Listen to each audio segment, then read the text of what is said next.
We are all receiving what I call creative guidance constantly. It is a consequence of the way the cycle of the evolution of life works. Normally, we just go about our lives and cope with what we create for ourselves as best we can from moment to moment. However, there is a way to make things a lot easier by tapping into the power of our creations more deeply. That is what I am going to explain in this video, how to harness creative guidance to get answers to important questions. I have used creative guidance in this way for over 30 years now, and it never ceases to amaze me, even though I have had thousands of examples of its power.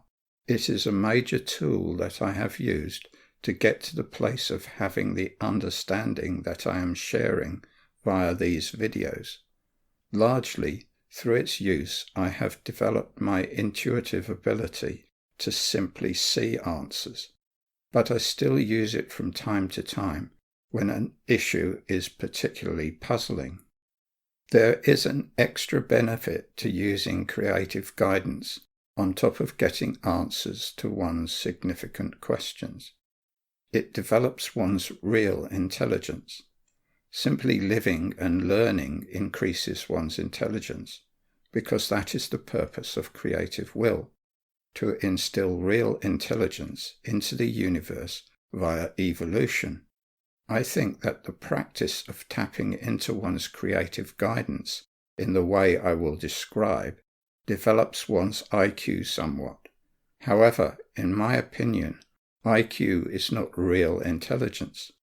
I call it intellect quotient rather than intelligence quotient, because intellect is only part of true holistic intelligence.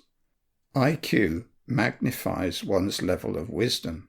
It is like an amplifier on a microphone, and wisdom is like the singer. Obviously, some metaphorical singers are good to amplify, and others not so much. Improving the quality of the metaphorical voice is what is most important, and that is what practicing creative guidance does. So let's proceed to the question of how to do that. The technology we can use to practice harnessing our creative guidance is not new. It has existed in various forms for thousands of years, and I think that millions of people use one form or another to this day. Some of those probably use it to its full potential, but most do not. What I am referring to are various forms of what I call chance oracles. Popular examples are the I Ching, runes, tarot, and various other oracle card decks. How, though, can such oracles possibly work? Skeptics scoff at the idea that chance oracles work because it doesn't fit with a materialistic outlook. From a materialistic perspective, it is impossible to see how chance oracles might arrive at sensible answers, except very rarely by some unlikely fluke. However, when one understands that the universe is a living entity, and that everything that happens in the universe is organized via the cycle of the evolution of life, it is easy to understand how chance oracles work. It is because creative will chooses everything, and its purpose is always to evoke more knowledge. From that perspective, brilliant answers are to be expected, yet they never cease to amaze as they show up time after time.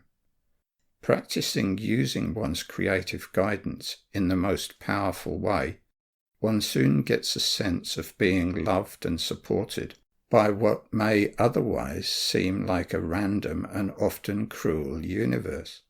So let's look at how and why chance oracles work. In order to convey a deep understanding of creative guidance, I need to explain how it happens via the cycle of the evolution of life, one form of which is the zodiac. That is because the whole universe is animated, organized and synchronized via nested layers of the cycle. One might say that creative guidance works via synchronicity, but that would be to get things backwards. Synchronicity is a manifestation of creative guidance. So if we understand the zodiac well enough, we can learn how to generate our own synchronicities and thus get answers to our important questions. The first 6 signs of the zodiac are a sequence of processes that take us from a creation to a realization of truth that the creation is there to remind us of. So I will explain the role of the signs in sequence and how their ruling planets work to move things along. Remember the principle of as above, so below. What I will be discussing are the essences of the signs and ruling planets that are within us and work on a personal level. As outlined in my video, A Quantum Leap in Understanding the Zodiac, Part 1, the first sign of the zodiac is Leo, not Aries. If one includes the hidden instant signs, the first sign is actually the fire of fire hidden sign, which resides at the cusp of Leo. The fire of fire sign represents the pure creative will of the cosmic all, flowing instantly from source to all levels of the universe. It is what decides how every individual soul's reality manifests, and is where our creative clues come from.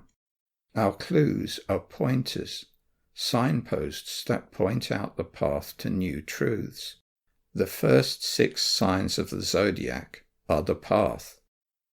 In my recent video, Vibrations, I called the truths pointed to our new life axioms.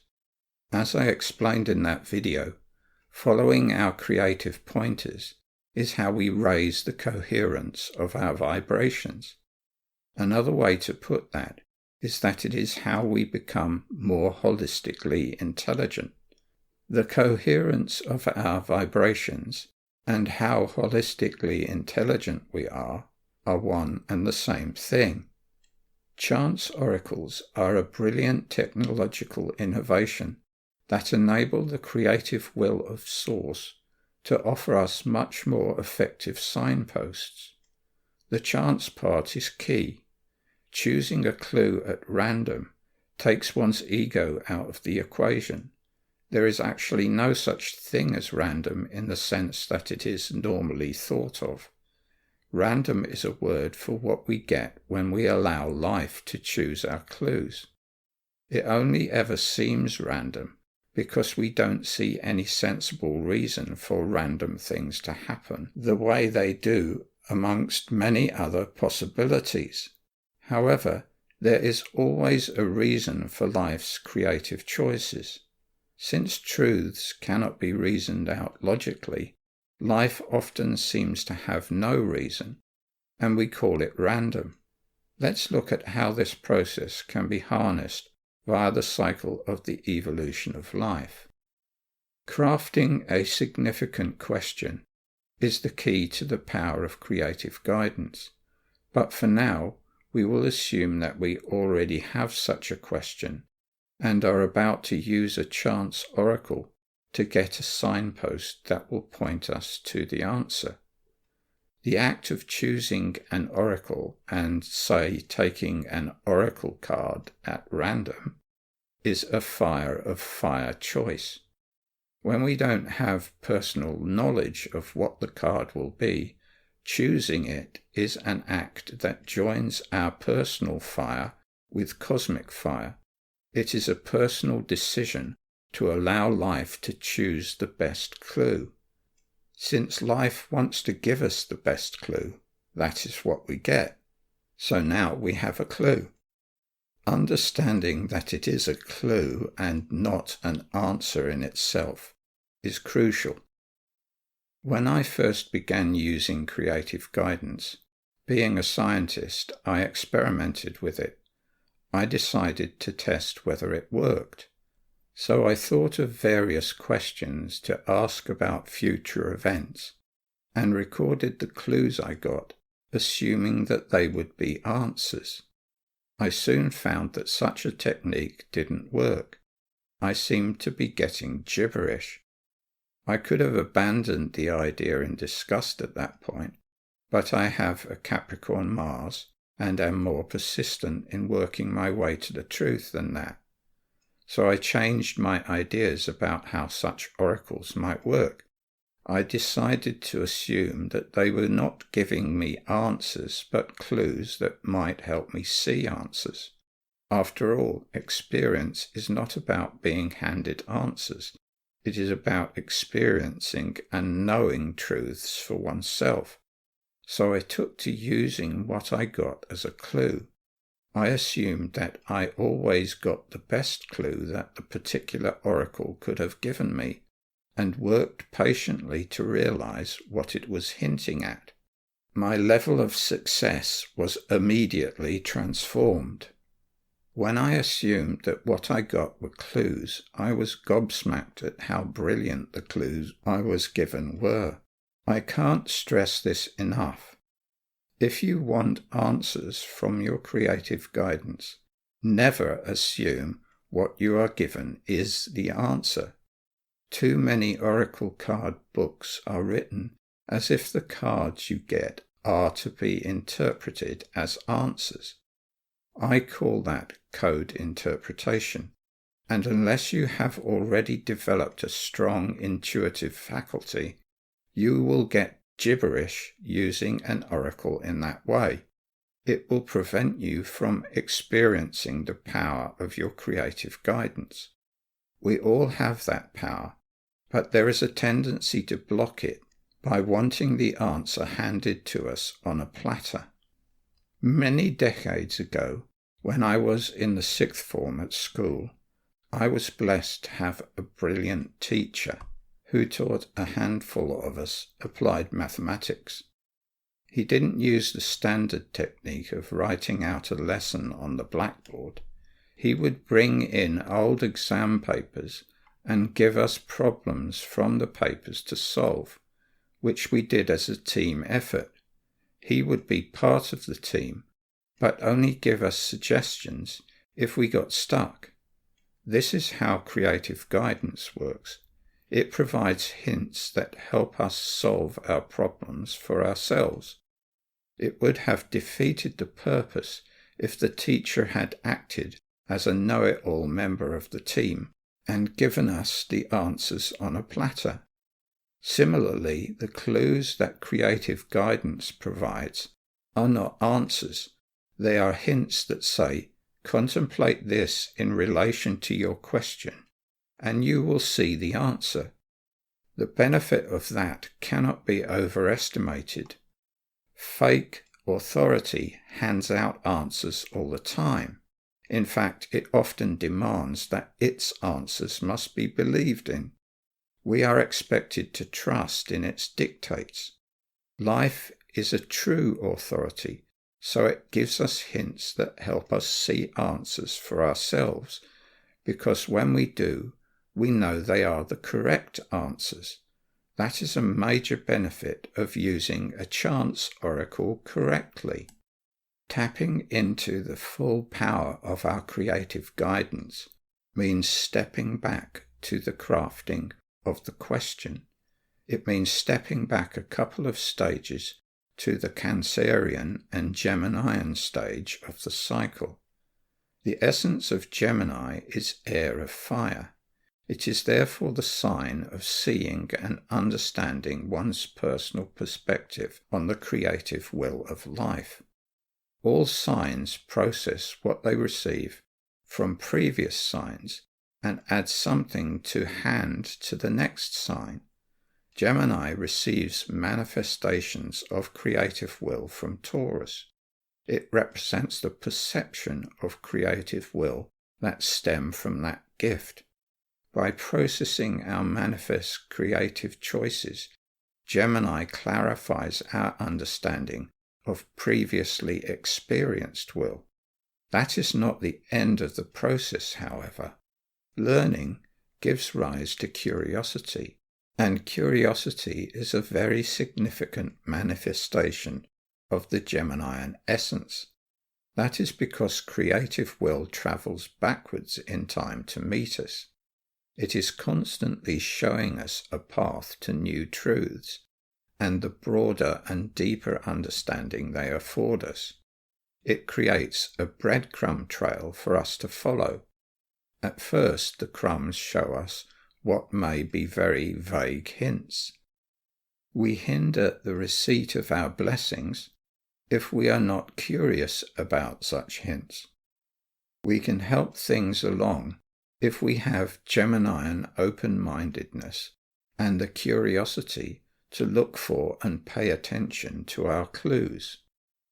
Getting clear about what life wants to show us in the future is what Gemini passes on to the next sign, Cancer. That is the very definition of curiosity. If one's curiosity has not been totally crushed by the fake authority of the indoctrination camps we call schools, we can all learn to use Cancerian feelings to craft good questions. After Gemini has handed on its curiosity, Cancer gets to work feeling the joy in it. Cancer, being water of fire, represents the anticipatory joy evoked by our new creative signpost. It is the felt ease of the creative will we have already mastered, and crucially, the loving appreciation of the will to show us more. Cancer's ruler, the moon, has an active version of Cancer's water of fire essence. She is a mother impregnated with the creations that will satisfy Gemini's curiosity.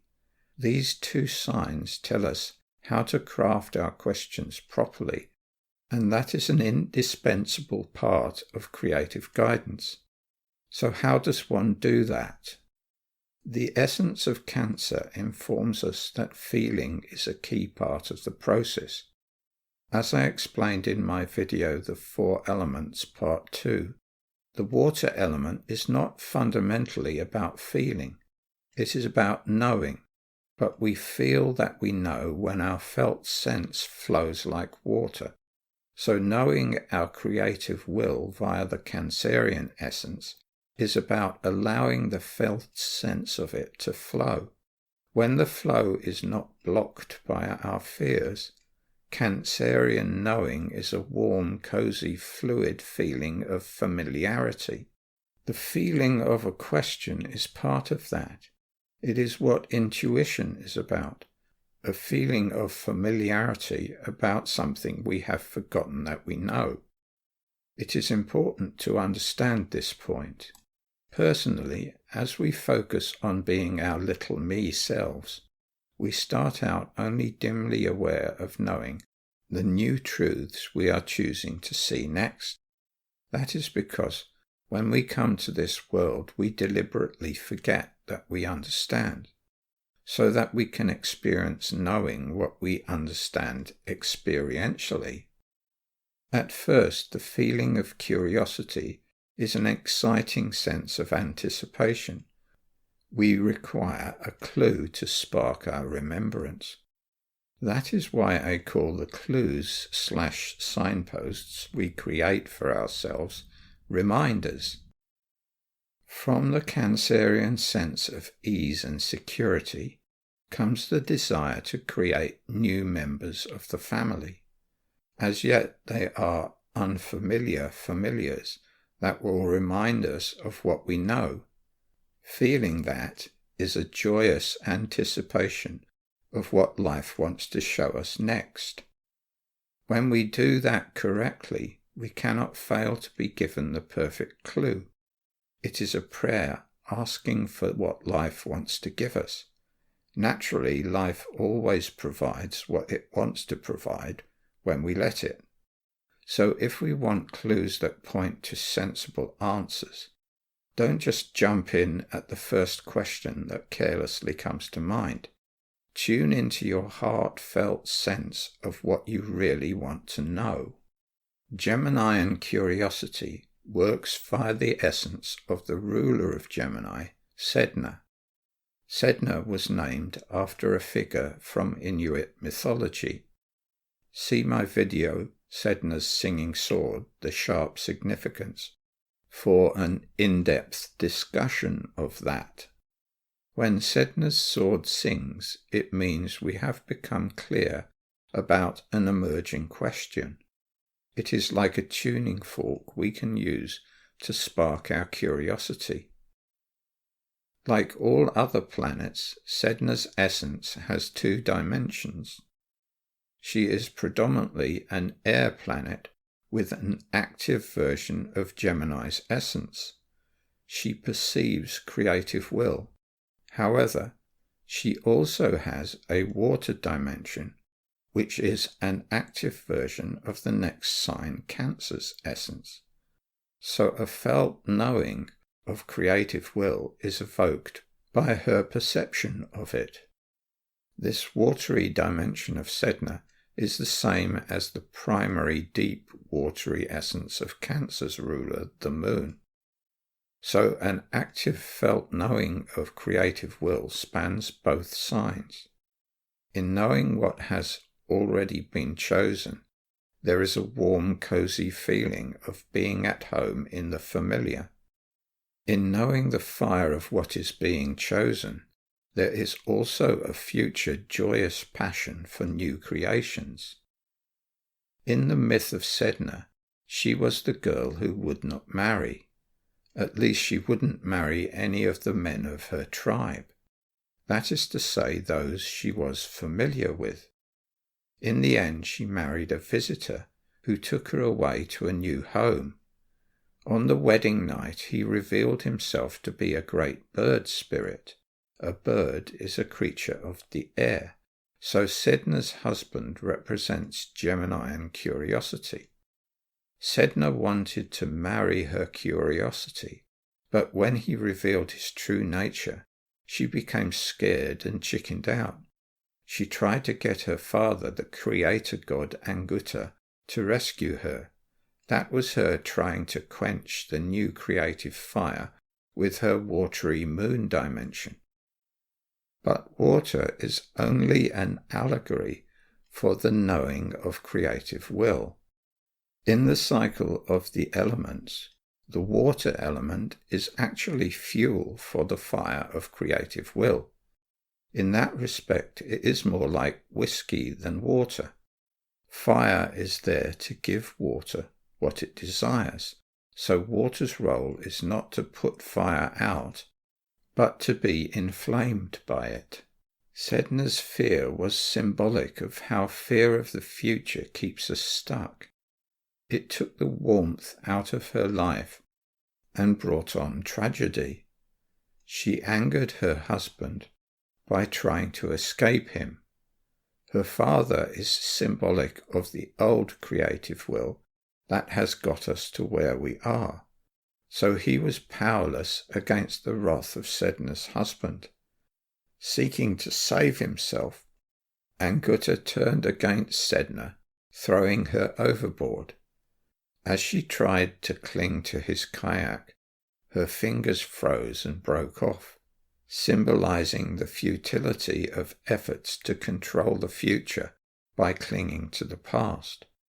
She sank into the depths, where she became the brooding goddess of the sea.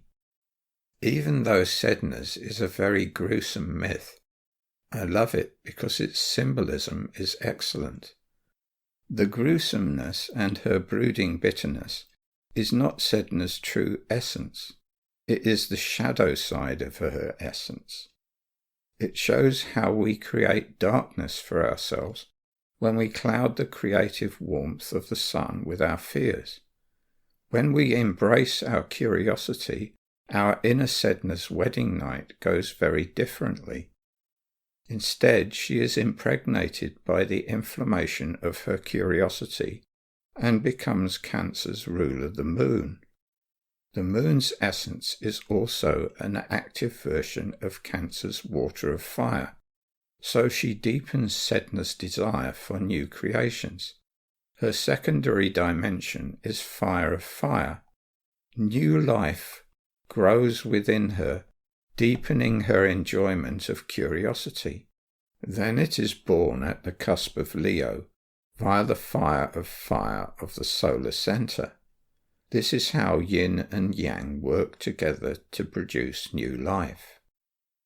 In Sedna's Singing Sword, The Sharp Significance, I discussed why the sharp focus of her airy dimension is like the most powerfully protective rune all use.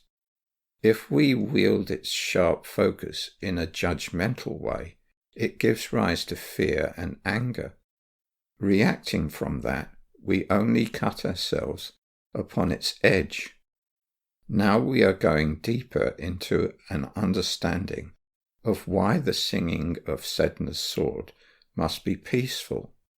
It actually works to preempt misjudgment and the angry misuse of our perceptual abilities. Curiosity anticipates the purpose of our creative pointers, and in that way we head misjudgment off at the pass. Sedna co-rules Virgo, where her role is to resonate with the creative purpose of our pointers. This helps us to see the meaning in our clues, instead of misjudging them as wrong. So Sedna's co-rulership of Virgo, and its resonance with her Geminian song, is what helps us properly to appreciate our reminders and not argue with them, thus learning how to use oracle technology to tune in to what we want to know is also learning how to harness the protective power of all yis in our everyday lives. When I first learned to use chance oracles correctly, I would often take days to get clear about a question. As I pursued my curiosity about how the universe works deeper and deeper, I would get answers, and for a while I would enjoy the wonderful sense of a greater clarity that would afford me. Eventually, however, I would always find a growing feeling that I didn't understand things as well as I had thought at first. It would just start as a vague feeling, maybe inspired by being shown something that didn't quite fit. It was a felt sense that there was a hole somewhere in my understanding. This is always the case. There is always more to learn. So a felt sense of not understanding is a good starting point. Sometimes it grows to a feeling that one doesn't understand anything. That is actually true. As humans, we don't really understand anything, not completely anyway. However, it is an extremely nihilistic error to despise the understanding that we do have. Understanding doesn't work that way. We are always refining it, so that it is a better and better approximation to the infinitely deep truth. Only the totality of life overstands everything completely. Our purpose is to be part of that knowing. We are serving a vital purpose via our limited understanding. The purpose of our incarnations upon this planet is to glean knowledge via experience.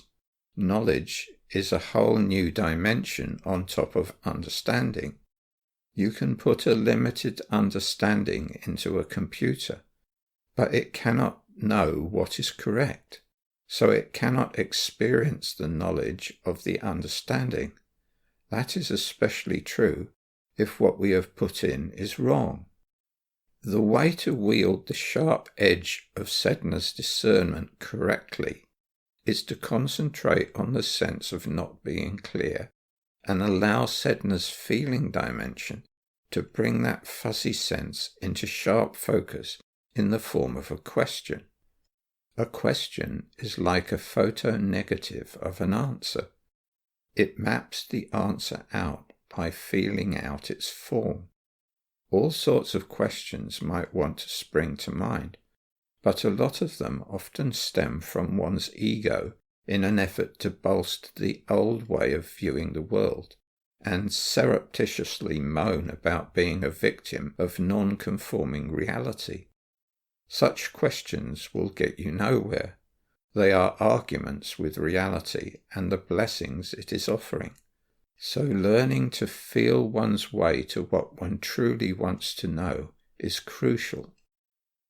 This is how you get Sedna's sword to sing. When you have a sense that a question is arising, it may come as a feeling of being confused, or that you would like to ask a question, but you are not sure what you want to ask. Many people are uncomfortable with those kind of feelings because they identify with their beliefs and imagine that not knowing is a failing. So they learn to distract themselves from such feelings. However, admitting that we don't understand is actually a sign of wisdom. Distracting ourselves from the felt sense of not knowing only blocks our guidance. Instead, we can pay attention to the feeling and ask it, what is it I don't understand here? What do I want to know? The feeling can guide us as we attempt to put the question into words. We can focus in on a better question by feeding what we have back to the feeling, by asking ourselves, is that it?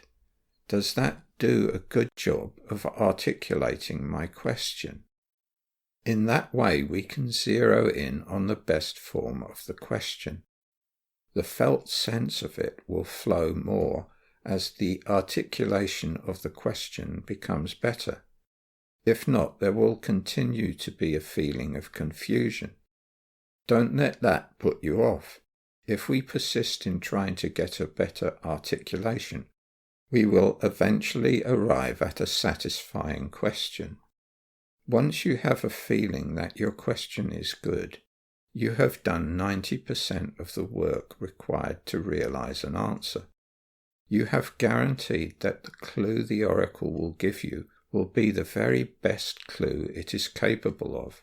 If you have multiple oracles available, you may also get an intuitive sense of which one is capable of giving the easiest clue. The questions that you craft in the above way are like making yourself your very own Zen koans. Zen koans are questions that expand the mind. By transcending mental ruts, they open one's mind to new, deeper ways of seeing the world. These are usually handed down from a Zen master, but as I have just explained, you can craft them for yourself. Such self-created koans have the added bonus of being easier to see, because they will always be the truths that creative will wants to show you next. Things one is not ready to see will probably be harder to realize, even to the point that one argues with the answer when it is handed out. I once presented the following koan to a couple of people. They didn't see the answer. Of course, the usual practice with koans is to leave them with someone and allow them to come to the realization in their own time. I didn't do that. I explained the answer after they had failed to come up with it for a while. Their response was to argue that the answer was not the answer. The koan goes like this. It was a rainy day at the Zen monastery, and the roof was leaking. The master called 2 monks and asked them to bring something to catch the drops. The first monk returned with a bucket. The master was not impressed. The second monk returned with a basket. He was praised by the master. Why? If you feel like it, answers in the comments, please. When we have crafted ourselves a personal Zen koan, and we haven't yet seen the answer, the next stage is to align our creative will with cosmic will by choosing a clue at random. Then we have a hint that will make seeing the answer easier. So if I were an oracle and were asked what the answer to the above koan is, I might give an oracle card that represented utility. In a while, I will use a clue I got from the I Ching as an example. If I were creative guidance, I would give that same clue for the above koan. It involves something similar to using a bucket. Often the clues one gets are that synchronous. The cusp of Leo is ruled by the pure fire of the solar center, and it hands its creations to Leo, which is ruled by the sun. Astrologically speaking, the sun is a planet, and so it has two dimensions to its essence, fire of earth and earth of water. So its essence is about choosing the reality handed to it from the cusp and materializing that reality into an artistic form that expresses what cosmic will wants us to know. What that tells us is that the best kind of oracles employ artistically creative images to pique our intuition. So it is helpful to choose artistically expressive oracle cards, ones which do not impose limiting ideas in the aforementioned code fashion. When one has, for example, selected an oracle card, the act of turning the card over is the Leo stage of the process. It is the choice to receive the creative clue. We then move on to the next sign, Virgo, which is ruled by Mercury and co-ruled by Sedna. The Virgoan stage is another key stage of the guidance process. It is a process of using Sedna's sharp focus to identify ways in which the clue is relevant to the question she helped us to craft. Adding mercurial discernment helps us to clarify how the artistry of the clue is pointing to the knowing we want to realize. That is because Mercury's major essence is air of water. So Mercury is about seeing the meaning in our creations. Mercury's secondary dimension is earth of earth. This may be a surprising dimension for some, but it is an important insight from epiphysics. It means that Mercury solidifies our reality. It is the reality of our thoughts creating our reality. It is not that we get what we think about. It is that the meaning we see in our reality, or lack thereof, is what is solidified. So we do not realize the answer at this stage. We open a door to it, or keep it tightly shut, depending on how we treat our creative pointers. Mercury's role as ruler of Virgo is like an art critic. That doesn't mean looking down his nose at the artistic failings of our clues. That is the shadow side of Mercury. Our creations are always perfect. However, Mercury's judgment is only ever as good as our mastery of Sedna's sword permits. His role is to realize a clear perception of the felt meaning that the artistry of the clue is there to evoke. That determines the clarity of meaning. Virgo passes on to the next sign, Libra, to be weighed up. Libra's essence is air of water, so it represents perceptions Mercury has passed on. That is why Libra is also about justice. From the perspective of creative will, we always get what we require to glean the experience we have chosen. When the perceptions of meaning handed on are clear, Venus, ruler of Libra, can properly appreciate the meaning of our clues. Then our reality is seen to be fair. When the perceptions of meaning handed on are unclear, Venus cannot fully appreciate the reality that we desire our creations, so it often seems fickle and unfair. I call Venus the planet of appreciation, because that is the way her essence processes Libran perceptions of meaning. She is water of water and air of earth. She sees reality with an eye to feeling the artistic meaning being conveyed. Then she passes on Libran clarity of meaning, or lack thereof, to Scorpio. Scorpio is an intense sign because its ruler Mars is very passionate about the truth and satisfying Venus's desire to know her felt meaning. It is also the sign of mystery because its essence is water of air. It is thus the felt knowing of how clear we are about something. If we have done previous stages correctly, there will be clarity, but in photonegative form. That is to say, clarity about the question and knowing that there is an answer to be found. Venusian desire for meaning and Libran perception of meaning evoke a passionate joy of mystery in Mars. Mars's essence is fire of air and water of air. Feeling the clarity of Scorpio's meaning via his watery dimension fires Mars up with a powerful urge to satisfy Venus's desire to know. When previous stages have been done well, this is a very pure joy and a confident passion.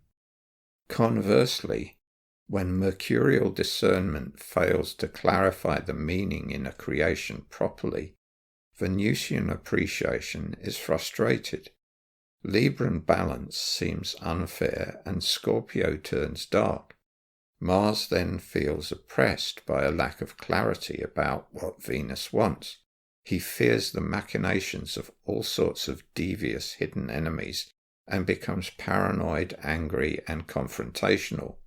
Sagittarius and its ruler Jupiter inherit from Scorpio and Mars either an excited drive to seek the truth or a confused and entrenched determination to convert or resist heretical enemies.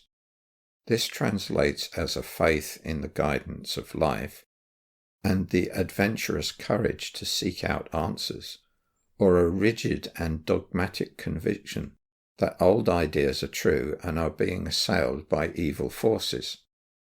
The essence of Sagittarius is fire of air, the passion for clarity. The ruler of Sagittarius, Jupiter, has an active fire of air essence and also an earth of air dimension. So Jupiter is a philosopher and a generous mentor. If his fire is not being turned angry and dogmatic, he provides the light, stamina, and material resources to research one's way to the truth. The truth is hiding atop the next sign, Capricorn's mountain of Logos. Capricorn's essence is earth of air. In addition to their primary air of air essence, Capricorn's rulers, Saturn and Damocles, have an active earth of air essence. This is why they are about the structure in our lives. Depending on how well the previous signs have processed our creations, they build either comprehension, logos, and true authority into our reality, or they keep us under the thumb of limitation, fear, and fake authority. We climb Capricorn's mountain of Logos via Saturn's discipline of pure discernment, air of air. By seeing what we see, we study our clues and work our way to a higher perspective from which a broader understanding can be seen via a lightning-like revelation of truth. So we can use logic and reason to help us get to our goal, but the revelation of truth happens at the cusp of Aquarius via an intuitive flash, where the meaning of the clue is seen in a sudden eureka moment that transcends logic. It is where what was seen as a hole in one's understanding before is suddenly filled in with understanding and knowing. It is filled in by an instant active version of Saturn and Scorpio's essence. Laid out as I have just described in 8 stages of the cycle of the evolution of life, the creative guidance process may seem to be very complicated. In fact, all 12 signs of the zodiac are involved, but I didn't want to overcomplicate things. In actuality, the process is quite simple, and often the stages happen so naturally and quickly that they blur into one. We all do them all the time with our everyday experience. Some are more proficient than others due to their individual soul development and level of vibrational coherence. I only took the trouble to lay the stages out like this to explain how it all works, and that it is a natural expression of the cycle of the evolution of life. All you really need to understand is how to make Sedna's sword sing, because that is where the crucial part happens to amplify life's ability to present us with clues. So how does one do that? First, we use our felt sense of an emerging question and use feedback as previously described until we are satisfied that we have done a good job of expressing the question in words. That is the Geminian phase. As I have said before, it is 90% of the work of getting an answer. I recommend writing your question in a journal, chiefly so that you can remind yourself of what it is you are asking. Otherwise, there can be a tendency for the question to morph into something that fits a code interpretation of the clue. Once you have an expression of your question that you feel is good, then turn to a good, wise oracle to receive your clue. Then use the same kind of feedback to spot how the clue resonates with what you have asked. It doesn't matter if you are familiar with an oracle or not. If you use one often, you will soon become familiar with it, but that is only a byproduct. In any case, I like to read through the oracle book even when I am familiar with it. Often a word or phrase will jump out as being relevant. Sometimes it may take a while to spot the relevance in the clue, but when you do, it will be unmistakable. Spotting the resonance within the clue completes the Virgoan stage. Doing these stages well makes the intermediate stages go very smoothly, so that one arrives at the final Capricorn stage effortlessly. The question and the clue can now be seen to be a whole, a puzzle to be studied like a conundrum. If you study it patiently, the answer will reveal itself in a flash, like suddenly seeing the answer to an anagram. Like an anagram, one can use a little logic to help in the Capricorn stage, ruled by Saturn, planet of logic and understanding. So, for example, trying to construct parts of a word from the letters in an anagram may spark a realization. But with the seeing of an answer to a question, logic cannot get you all the way because truth is not computable. It is crucial, however, because the answer must make sense.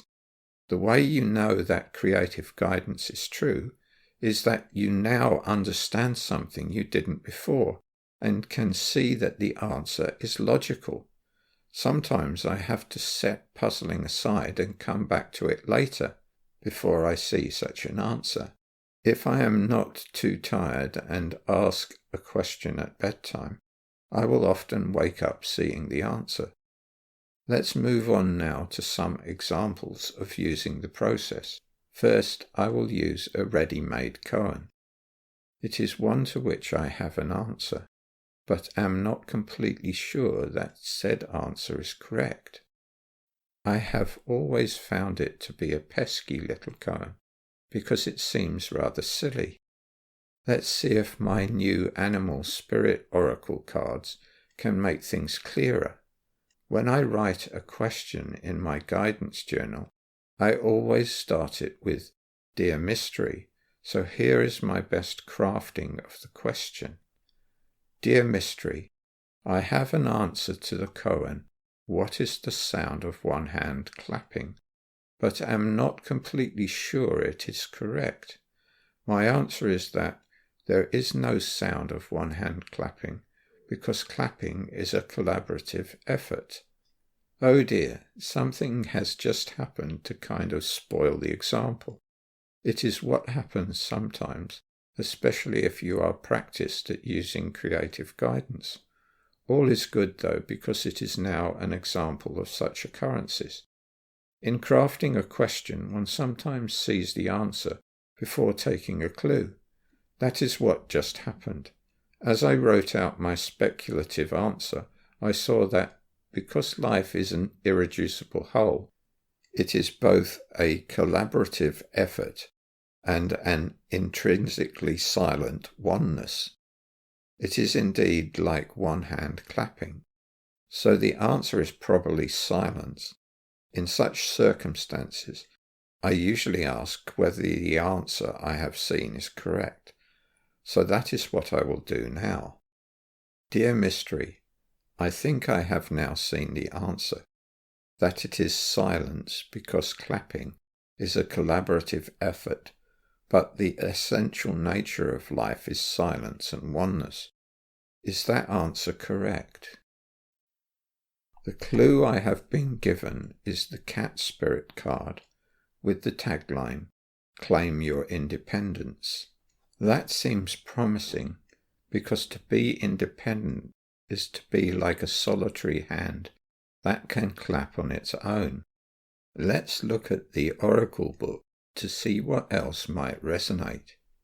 It says this, when cat spirit meows, she is calling you to claim your independence and allow for some space between others in your life. The only way for you to grow in all your relationships now is to have a healthy self-respect and self-worth.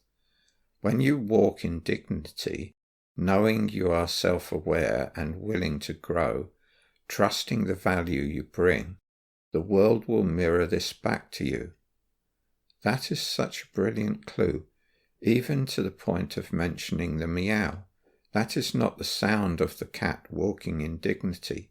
Cats are solitary animals, and when they walk in dignity, they are very silent. The world mirrors that back to them, as if applauding their silent presence. So that is a big yes from the Oracle, and we can see it is the answer, because it has added depth via its resonance with our understanding. Before moving on to the next example, there is something I would like to point out about the Oracle card above. The way the Oracle book is written tends to encourage a code interpretation. It is not the worst offender I have come across. I have seen Oracle decks with a yes and no card. You cannot get more code than that. I like the animal spirit cards though, because it is not hard to look past a code interpretation to see the essence of the card, and that is beautifully expressed both artistically and in the Oracle book. An example of a potential code interpretation would simply be to say, the cat is meowing, so that means a meow is the sound of one hand clapping. That would be absurd. It gets the wrong end of the stick and misses the message of the rich symbolism. Now let's move on to a very synchronous example that life has handed me. In the comments, I was asked if I might make a short video about how the progressed sun affects people at different points in their life. At first, I thought of replying that I could not speak authoritatively about that because I don't use progressions much. I haven't yet extended the epiphysical understanding of astrology to progressions. I understand how and why transits work very well, and will be making a video about that in the future, but why progressions might work is still a bit of a mystery. So trusting that they do, doesn't inspire me with the level of confidence I require to fully rely on them. Then I suddenly realized that I had been handed a perfect example to use in this video. In order to use creative guidance properly, you must have a genuine question. It must be a genuine youthful fool in the sense described by Meng, the fourth hexagram of the I Ching. The I Ching says this about youthful folly. The youthful fool has success. It is not I who seek the young fool seeks me. At the first oracle I inform him. If he asks 2 or 3 times, it is impunity. If he impugns, I give him no information. Perseverance furthers. That is simply an expression of the way creative guidance works. It always gives the perfect clue first time. Asking again is impunity because it is an attempt to get a different clue and presumably a different answer. Perseverance furthers because sometimes a clue is not easy to follow, but if one assumes it is a good clue and persists, the reward is often bigger than a usual leap in understanding. That would be because more transformational truths are less obvious. So my point is that I cannot use something I know already as an example. It would be importunity on my part to ask for a clue to an answer I already know. If one is not sure about something, it is okay to ask for clarification, as I did above about one hand clapping. But when one is sure of the answer, don't expect anything better than a gibberish clue, or perhaps one pointing out the importunity. There follows my conversation with the animal spirit cards about the progressed sun. I first asked this question: Dear Mystery, how does progression work? And specifically, how does the progressed sun affect us throughout our lives? I find that it helps to write my questions in the form of a letter, because trying to write a question to someone in a letter focuses the mind on making it as clear and pertinent as possible. We will see later that, although the question is good, I was a little sloppy in simply translating it almost completely from the BitChute comment, rather than trying to focus in on exactly what I didn't understand about how progressions work. The clue I was given was nevertheless very good. It was the animal spirit card Armadillo with the tagline, Set Healthy Boundaries. The tagline has a hint of resonance with the question, but the resonance was far from obvious. Things became much clearer when I read the Oracle book. This is what it says.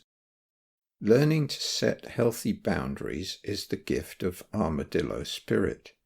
You are entering a phase where, in order to be in alignment with your intentions and co-create your best life, you may have to be discerning and say no to things that were okay for you in the past. Armadillo Spirit is here to tell you it is time to be honest with yourself about what you really want.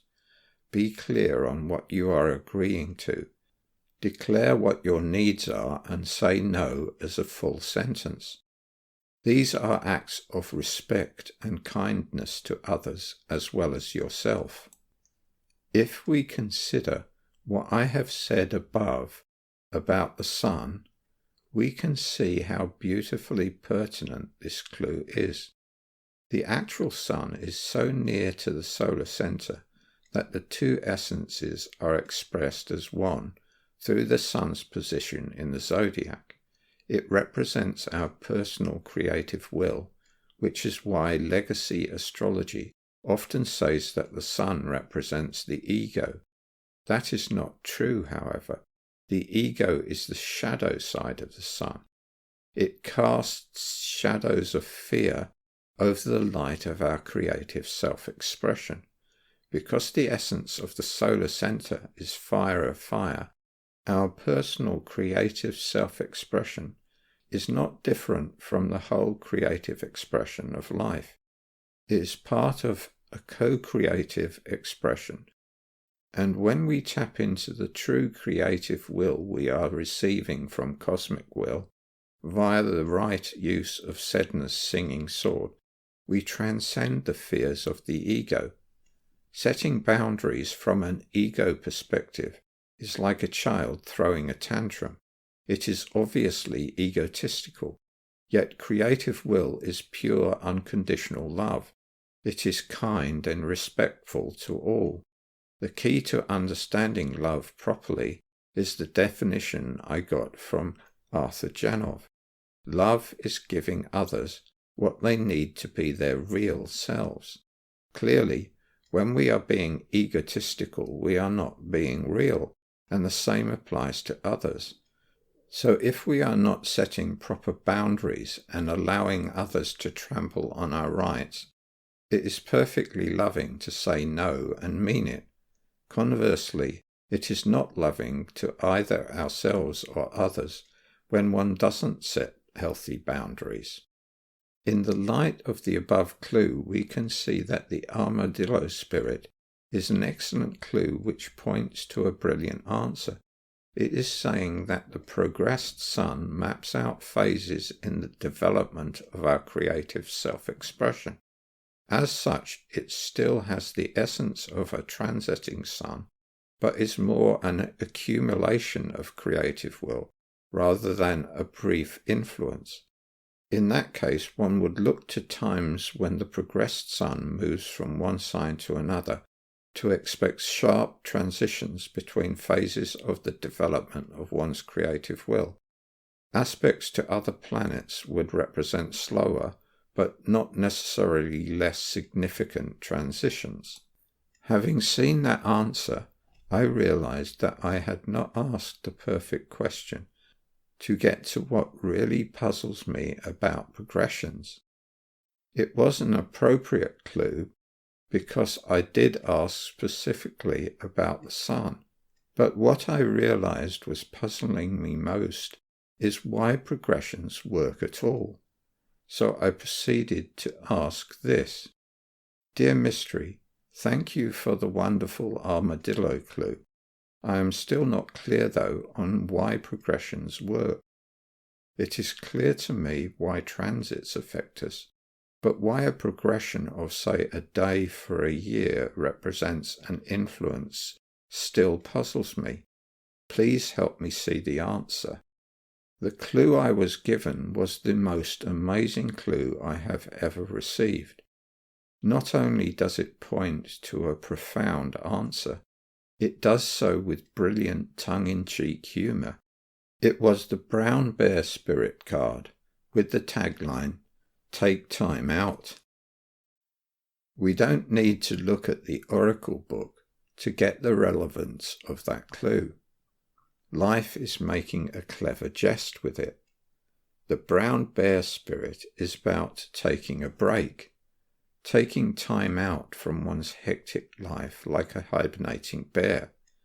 What the clue means, however, is to take out time from one's considerations. When one takes time out of the equation, all that is left is angles and rotation. This is why one's personal zodiac, the houses, and the global zodiac are synchronized. Moving through one is moving through the other, even though the sun takes a year to move through a complete zodiac cycle, whilst moving through the houses in a single day. I am delighted with that clue. It is pointing to something deep and profound that I can see will reveal significant details about how the universe works on a fundamental level. That is far too much to go into here, though. The armadillo clue has indicated that progressions are measures of accumulated progress as opposed to the temporary increments presented by the influence of transiting planets. That tells me that the essences of each point in the zodiac progressed through by a planet is what colours that particular phase of its development. The thrones of planets are the essences of the particular points in the zodiac that resonate with the planet's orbital frequency. That means that the expression of a planet progression at any particular time will be similar to that of any planet whose throne it may be near at that time.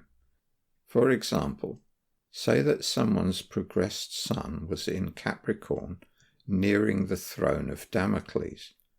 Because Saturn is such a massive planet, he will still have an effect on the progressed sun, even though his throne is at 21.1 degrees of Capricorn, and the throne of Damocles is at 29 degrees of Capricorn. While Saturn is quite a mature planet of understanding and requires a discipline of study to accept the blessings of the greater authorship he offers, Damocles is a much more mature planet of authority. His story informs us that the essence of his throne represents an edge of truth so sharp and an authorship so clear that it hangs ominously above the head of fake authority.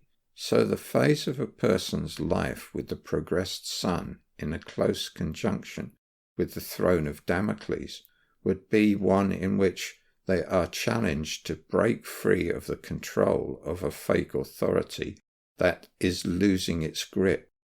Or conversely, if the person were an example of fake authority, they might feel that authority to be very shaky and experience a period of high anxiety and a likely fall from grace. Their experience of the progression would therefore depend on how much real creative will they had accumulated, as opposed to how much they were ruled by fear and the compensatory desire to control others. This has been a wonderful example of the power of creative guidance, illustrating just how impressive it can be, but also how practicing it can overcome our fears and enable us to align with what we truly desire in our hearts. Next, I would like to present an example from many years ago, one which was previously my favourite until the brown bear clue just supplanted it. Some years ago, I became aware that there was something about the way Saturn often manifests that I didn't understand. Saturn is a planet of discipline, understanding, and structure. That was clear to me because I understood that Saturn's essence is air of air and earth of air, and his throne is at 21.1 degrees of Capricorn, which has an earth of air essence. So Saturn is about seeing clearly what is there in the matters before us to be seen, and using the understanding we glean from that study to organize the structure of our lives more sensibly. The puzzle I had realized, though, was why Saturn is also about loss. He often manifests as loss via challenging influences. Why that is wasn't clear to me, so I asked my creative guidance and was given a wonderful clue. It was the fairy ring oracle card, the Crow Sith, or fairy cow. Before I narrate the story of the fairy cow, I want to reiterate something important about our clues. They are allegories. In order to see what they are pointing to, we have to treat them as such and be aware that allegories are metaphorical. I once told someone about this clue and they complained that the story of the fairy cow is not about Saturn. Exactly, it is an allegory, and allegories are where we liken one thing to another, the better to explain it. The story of the fairy cow goes like this. There was once a farmer who lived near a lake in which fairies dwell. The fairies would often bring their cattle up from the depths of the lake at night, so they could graze in the fields along the water's edge. One day, when the farmer went out in the morning, he found a fairy cow that had been left behind. He took the cow and found that it gave the most delicious and healthful milk in large quantities. Making all sorts of dairy produce from the milk, the farmer found that they were so popular that he became quite rich. Over many years he became very wealthy indeed, but as the years wore on, the farmer began to worry that the cow might become old and useless. He feared losing the source of his wealth so much that he began to think of a plan to mitigate this imagined loss. He would slaughter the cow now, whilst it was still good, and get a fantastic price for the meat. Even though he had no evidence that the cow was aging at all, he was so frightened that he decided to go ahead with the plan. On the fateful day, the cow was taken into his barn, and the butcher stood ready with a sledgehammer to do the dreadful deed. The cow looked into the farmer's eyes as if pleading with him not to proceed, but he hardened his heart and gave the signal to go ahead. The butcher swung the hammer, but it passed through the cow's head without doing any damage, and felled some farmhands instead. Suddenly a clarion call was sounded from the lake. The queen of the fairies had emerged and was calling the cow home. They sank into the depths, never to be seen again. This clue was a wonderful explanation of why Saturn is about loss. We go through many changes in life, but it is only ever our fears and not trusting in our ability to see the writing on the wall of reality that causes us real loss. Even then the loss is payment for a more valuable lesson. As far as the farmer could see objectively, the cow might live forever and provide an income for generations to come. He allowed fearful imaginings to override what Saturn's discipline was showing him. Whenever Saturn appears to limit us, it is only because our reality is closing in on a truth that will eventually reveal new freedoms and a greater flourishing. Loss comes from a lack of faith in Saturn's discipline. It often happens when we react from fear and fail to study our way to a revelation of a new freedom and greater flourishing. When that happens, it may seem miserable, but it is a very valuable lesson. Now for the example from the I Ching I mentioned earlier. I once asked the I Ching about the nature of truth. The answer I got was profound, and years later I have a deeper understanding of how brilliant it was. The clue I was given was the 48th hexagram Ching, the well. In the I Ching, the well represents an endless source of nourishment that all can draw from, unless it is muddy or, as stated in the second line, the jug is broken and leaky. This analogy says profound things about truth to highlight the difference between the bucket and the basket in the aforementioned koan. I had originally planned to add another example in the form of a question I asked about the current idea that this world is a trap that keeps us incarnating against our best interests. The clues I was given for that are also an excellent example, but this script is already a lot longer than I intended, and the answer I was shown is connected to another topic I plan to make a video about soon, so I will leave that example for later. To summarize how to get this extra level of guidance from chance oracles so that you know the answer is correct, First, take your time feeling your curiosity. What is it that you truly wish in your heart to understand about life next? Then take a clue at random and trust that it is the very best clue that particular oracle could have given you. Look for the resonance between the clue and the question. Finally, take your time pondering what that clue is pointing to. Sometimes you will see the answer immediately. Sometimes it will take time to see it. Don't worry if you have to put it on one side for a while until the inspiration comes. Those are usually the most eye-opening answers. The benefits of this practice are not just the answers themselves. If you use an oracle with built-in wisdom, like the I Ching or the Tarot, you will be given examples of how that wisdom applies to real-life situations, and they cannot help but instill that wisdom into your consciousness. Finally, I would like to say that often creative guidance will not give you a hard and fast answer if you are asked about the future.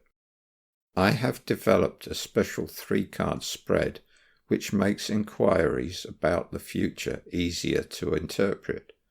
I will make a video about that in the future. In spite of that spread, however, we must remember that our own choices and abilities play an important part in future outcomes. So what you will get when you ask about the future is a clue that points to key essences. Effectively, the question is turned back upon you saying, these are the key essences involved. From what you know about your development in those areas, how do you see things playing out? Because of this uncertainty about the answer to questions about the future, I advise focusing upon questions that help you develop your understanding of life. Usually the answers to those questions are clear because formerly you didn't understand, and then you do when you see what the clue is pointing to. That is all for now. Thank you for your attention.